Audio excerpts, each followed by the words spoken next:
Атай трендта конкурсында һәр теләгән ир-егет катнаша ала. Улар 3 номинацияла «Смарт Атай», «Серле бүлмә» һәм «IT Атай» юнәлештәрендә көс һынашачак. Сарала катнашу өчен гаилә башлыгы уның бөтә асылын сагалдырган кыска видеоязма төшерергә тиеш. Я булмаһа, үҙеңдең лайфхагыңды тәҡдим итергә мөмкин. Берниндәй ҙә сикләүҙәр юҡ. Һәр кем үҙенең шәп яҡтарын үҙенсә күрһәтә. Әйтәйек, ҡатынығыҙға тиҙ генә банка асырға ярҙам итәһегеҙме, әллә ҡыҙығыҙҙың сәсен матур итеп үрәһегеҙме? Видеола барыһы ла сағылырға тейеш.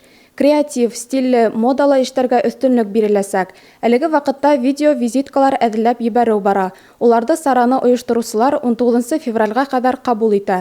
Конкурста ҡатнашырға теләүселәр әҙер файлдарын Сибай Технотерра технопаркының бәйләнештә социаль селтәре төркөмөнә ебәрергә тейеш.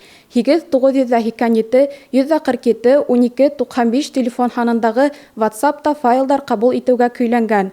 Конкурстың төп этабы 21 февральдә 18:30 сәғәттә Сибай Технотерра технопаркында уҙғарыла.